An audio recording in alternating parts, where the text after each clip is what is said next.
वो भी महफूज है, हर बात महफूज है और सदियों से महफूज है और इंशाअल्लाह क़यामत तक महफूज रहेगी इंशाअल्लाह। अब रही बात कि हम जो बात कहना चाहते हैं कि हमारे यहाँ भी लोगों ने इस्लाम किया है, हम मोहब्बत रसूल की बजाय मोहब्बत रवाज का शिकार हैं। हम सुन्नत रसूल की बजाय जो मुआशरे की सुन्नत है, जो हमारे इलाके की सुन्नत है, जो हमारे बरादरी की सुन्नत है, जो हमारी खानदानी सुन्नत या तरीका है, उसको अहमियत देते हैं। देखें, अब सुन्नत रसूल को अल्लाह ने महफूज किया है।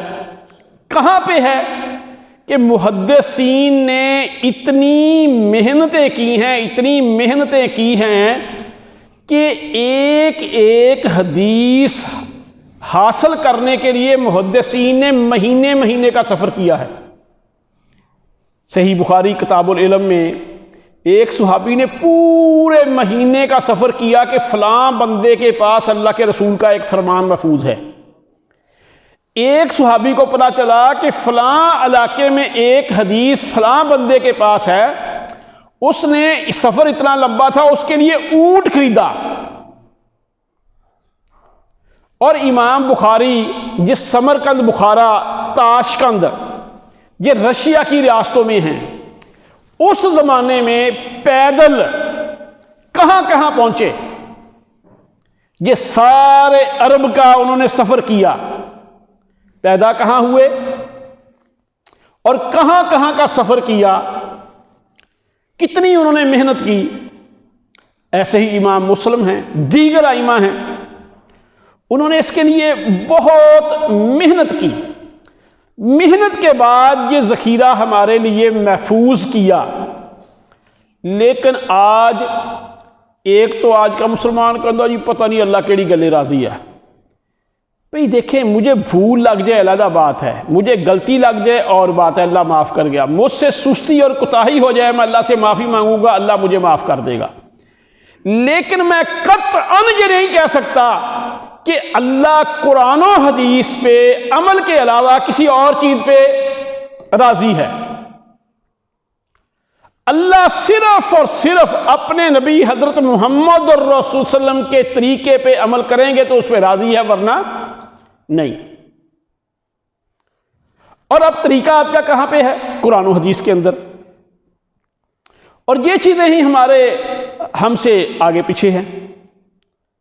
अच्छा, फिर हमारे यहाँ लोगों ने गुलब किया। कई लोगों ने तो जैसे आजकल हमारे ये मॉडर्न अदारे जी, हम बच्चों को बोल्डनेस सिखाते हैं, हम इनमें ना जी कॉन्फिडेंस लाते हैं। उन्होंने बोल्डनेस और कॉन्फिडेंस के बिहाफ पे, की बुनियाद पे उन्होंने अपने बुजुर्गों का, अपने माँ बाप का, अपने असलाफ का गुस्ताख बना दिया, बदतमीज बना दिया।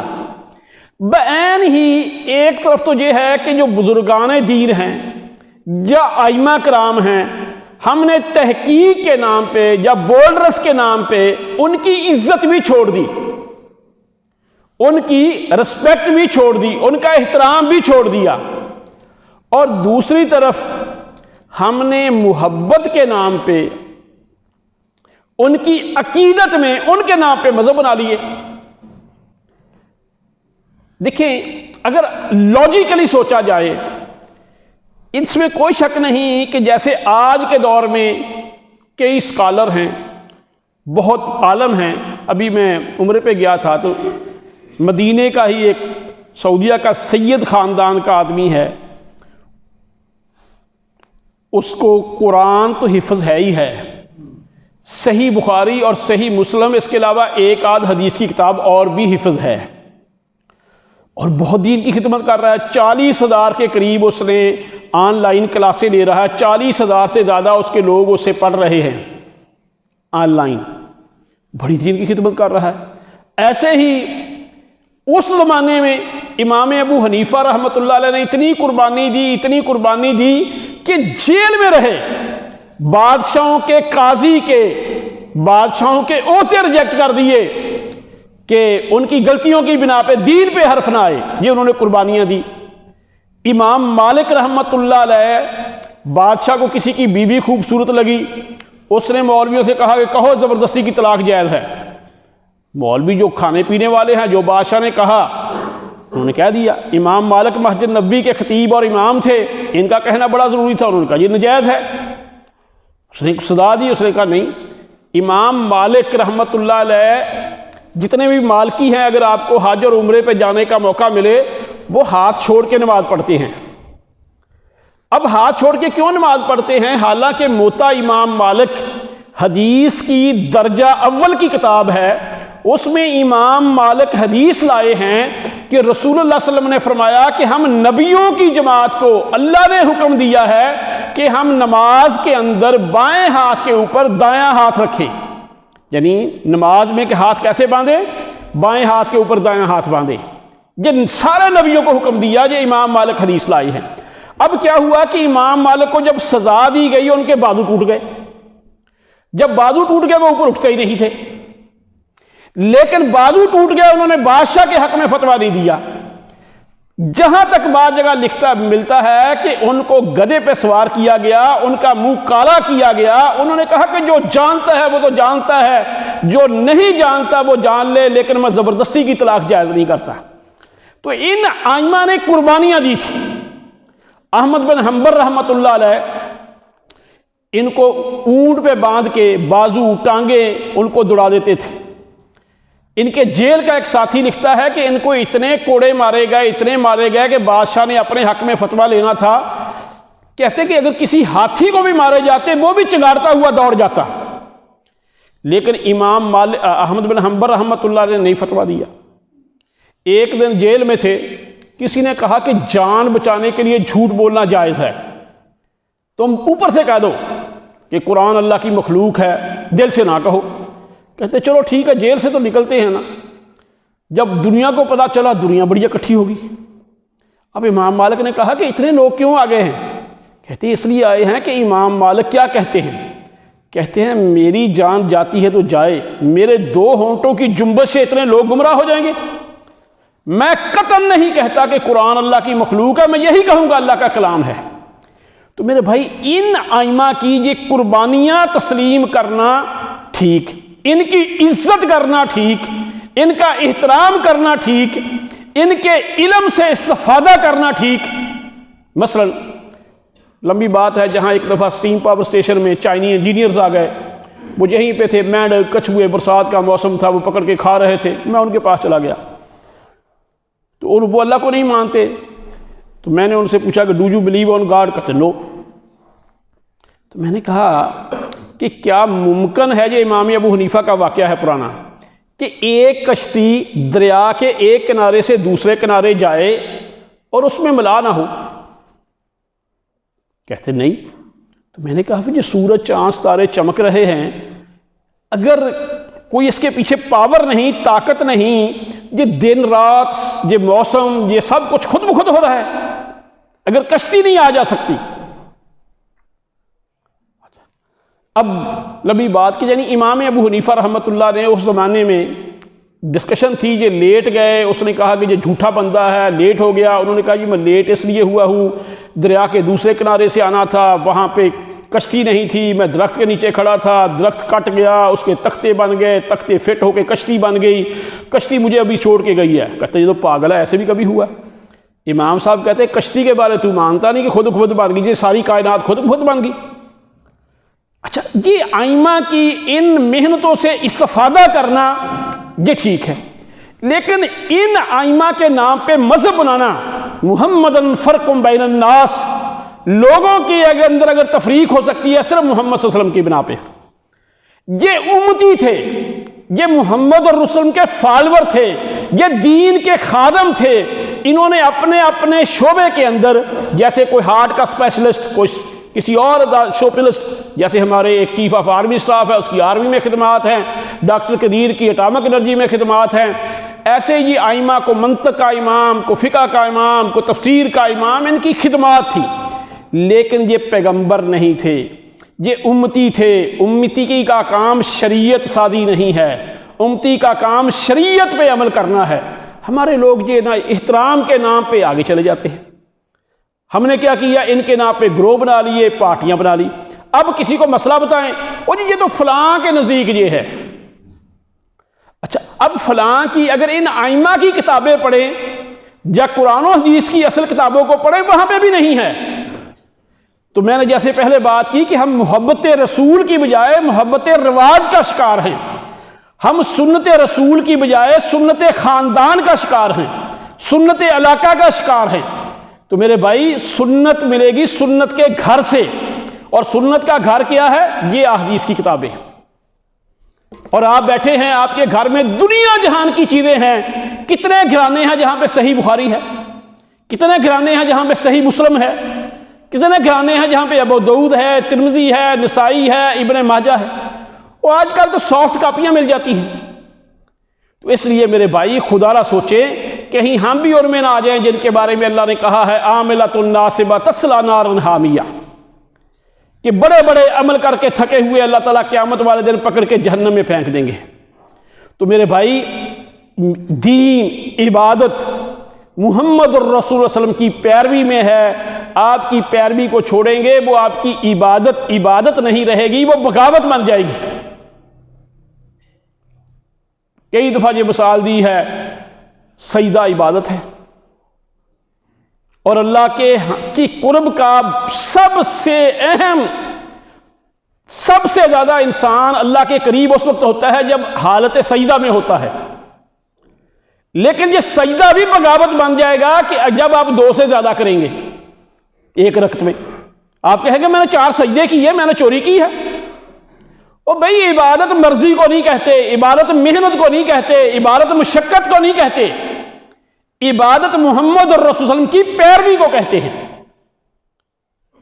ये हमारी अकलें अपनी जगह, हमारी दानशें अपनी जगह। और देखें, शरीयत ने कभी कहीं वो पाबंदी लगाई नहीं जो गैर फितरी हो। उसकी बड़ी दलीलें हैं। तो बरकैफ, एक तो मेरे भाई ये आपको समझाना था। दूसरा एक नुक्ता इससे थोड़ा सा हटके है। ये मस्जिद को बने हुए भी पहला जुमा हमने 27 दिसंबर 2013 को पढ़ा था। चलो वो दिसंबर का महीना था, 14 से लगा ले। लेकिन ये इलाका है, कितने लोग हैं हम में से जो अल्लाह के घर में नमाज पढ़ते हैं? तो मेरे भाई, मस्जिद में नमाज पढ़ना कितनी अहमियत का हामिल है, इसके बारे में हम चंद हदीसें आपके सामने रखते हैं। रसूलुल्लाह सल्लल्लाहु अलैहि वसल्लम ने फरमाया कि फरिश्ते उस बंदे के हक में दुआ करते रहते हैं जब तक वो नमाज पढ़ने के बाद अपनी जगह बैठा रहे या मस्जिद के अंदर रहे और उसका वज़ू बरकरार रहे। और फरिश्ते उसके लिए दुआ करते हैं कि या अल्लाह इसको बख्श दे और इस पे रहम फरमा। दूसरी एक रिवायत में है कि रसूलुल्लाह सल्लल्लाहु अलैहि वसल्लम ने फरमाया, एक हदीस में 25 गुना है, एक हदीस में 27 गुना है, कि यानी बंदे का मस्जिद में बाजमात नमाज पढ़ना घर की नमाज से 27 गुना अफजल है। और तीसरी बात, और इस हदीस के आखिर में भी यही बात है कि अल्लाह उस पर मेहरबान होते हैं और फरिश्ते उसके लिए दुआ करते हैं। हमारे लिए तो कोई मौलवी दुआ कर देना, हम उल्टी छलांगे लगाते हैं, यार फलां बंदा बड़ा नेक था, उसने मुझे दुआ दे दी है। हम फरिश्तों की दुआओं को भूल जाते हैं। अब हज़रत अबू हुरैरा से रिवायत है कि रसूलुल्लाह सल्लल्लाहु अलैहि वसल्लम के पास एक नबीना बंदा आया। वो कहने लगा कि अल्लाह के रसूल, मुझे मस्जिद लाने वाला कोई नहीं, इसलिए मुझे ये कंसेशन, ये रायत दें, मुझे ये इजाज़त दें कि मैं घर में नमाज पढ़ लिया करूँ। और रसूलुल्लाह सल्लल्लाहु अलैहि वसल्लम फरमाया कि ठीक है, तेरी मजबूरी है। लेकिन जब वो जाने लगा, आपने फरमाया तू अजान की आवाज़ सुनता है? उसने कहा हाँ। आपने फरमाया फिर नहीं, मस्जिद में नमाज पढ़नी चाहिए।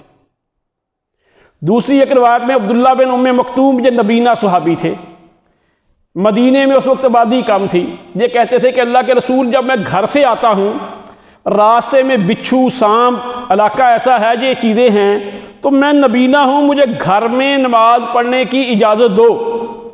आपने फरमाया तुम्हें अजान सुनती है? कहता जी सुनती है। आपने फरमाया फिर नहीं, मस्जिद में आना पड़ेगा। ऐसे ही अगली रिवायत सही बुखारी और सही मुस्लिम की है कि रसूलुल्लाह सल्लल्लाहु अलैहि वसल्लम ने फरमाया कि कसम है उस ज़ात की, कसम है उस ज़ात की जिसके हाथ में मेरी जान है, मैंने इरादा किया कि किसी को लकड़ियां इकट्ठी करने का हुक्म दूं और जब वो इकट्ठी हो जाएं फिर किसी और बंदे को कहूं कि तू नमाज पढ़ा, और मैं उन लोगों को उनके घरों के अंदर आग लगा दूं जो मस्जिद में नमाज पढ़ने नहीं आते। तो मेरे भाई, अल्लाह ने हमें बहुत कुछ दिया है, इन बातों को मौलवी नहीं क्यों बदल सकता है। ये मिर्ज़ा कादियानी था जिसने कहा था कि अब जिहाद मनसूख हो गया, हमारे फ़िरक़ों के जितने मर्दी हूँ अपनी तरफ से जो मर्जी कहता रहे, ना को पीर बदल सकता है ना कोई इमाम बदल सकता है, ये फरामीन रसूल हैं। अगर आपके सुप्रीम कोर्ट का फैसला हाई कोर्ट नहीं बदल सकती, सेशन जज नहीं बदल सकता, तो इमामुल अंबिया की बात को कौन बदल देगा? और कोई मौलवी आपको अपनी तरफ से जन्नत के सर्टिफिकेट नहीं दे सकता। तो इसलिए मेरे भाई खुदारा, देखिए मुझे अगर वज़ीर आज़म अपने घर में बुलाए, क्या मेरी आनर होगी या बेइज्जती होगी? अगर वो मुझे 5 मरतबा रोजाना बुलाए, या चीफ ऑफ आर्मी स्टाफ मुझे 5 मरतबा अपने दफ्तर में अपने घर में बुलाए, लोग क्या कहेंगे? कहेंगे वो डॉक्टर गफार की क्या वैल्यू है। अब जिसको अल्लाह अपने घर में नहीं बुलाता वो खुश नसीब है या बदनसीब है?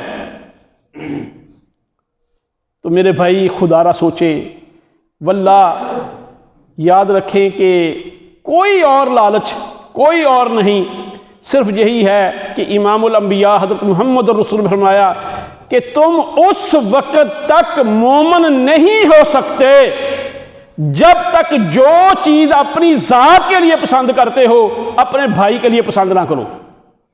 तो मेरे भाई, मैं नहीं चाहता कि मैं 5 नमाज़ें मस्जिद में पढ़ूँ और मेरे भाई पीछे रहे। मैं नहीं चाहता मेरा अल्लाह के यहाँ बड़ा मकाम हो, मेरे भाई पीछे रहें। तो मेरे भाई, ये हमारी शरई भी ज़िम्मेदारी है। अल्लाह मुझे और आपको अमल करने की तौफीक अता फरमाए। वमा अलैना इल्लल बलागुल मुबीन।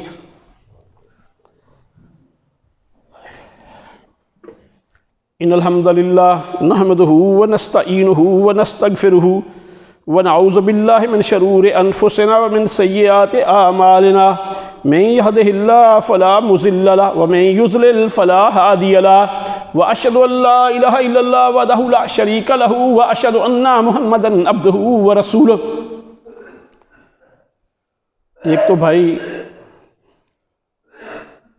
टाइम जो है ना बहुत मेरे भाई जल्दी से जा रहा है। मौत का वक्त अल्लाह ने नहीं हमें बताया, ये भी हम पे बहुत बड़ा एहसान है। वरना एक बंदे को अगर पता होता कि मैंने 6 घंटे के बाद या 5 दिन के बाद 10 दिन के बाद चले जाना, तो उसकी तो सारी सरगर्मियाँ सारे काम दुनिया के रुक जाते। तो एक तो ये हिकमत है कि हमें पता नहीं, दुनिया के लिहाज से फ़ायदेमंद है, लेकिन मेरे भाई ये नहीं पता कि बलावा कब आ जाए। तो इसलिए हमें हर वक्त उसके लिए तैयार रहना चाहिए और नेकी किसी को छोटा नहीं समझना चाहिए। ये जुमे में खुतबा शुरू होने से पहले आना बहुत बड़ा अजर है, बहुत बड़ा अजर है। जब खुतबा शुरू हो जाए आपका सिर्फ फ़र्ज़ अदा होता है, वो अजर नहीं मिलता। कितना घाटा है ये सोच लें। और ये हमने वज़ू वाली जगह पे एक हदीस भी लिख के लगाई है कि अगर आप जुमे वाले दिन गुस्ल करें, मसवाक करें, खुशबू लगाएं, अच्छा लिबास पहने और टाइम से पहले आएँ खुतबा शुरू होने से, आपके हर कदम के बदले 1 साल की इबादत और 1 साल के रोज़ों का सवाब मिलेगा। तो अल्लाह मुझे और आपको इससे मुस्तफ़ीद होने की तौफ़ीक अता फ़रमाए।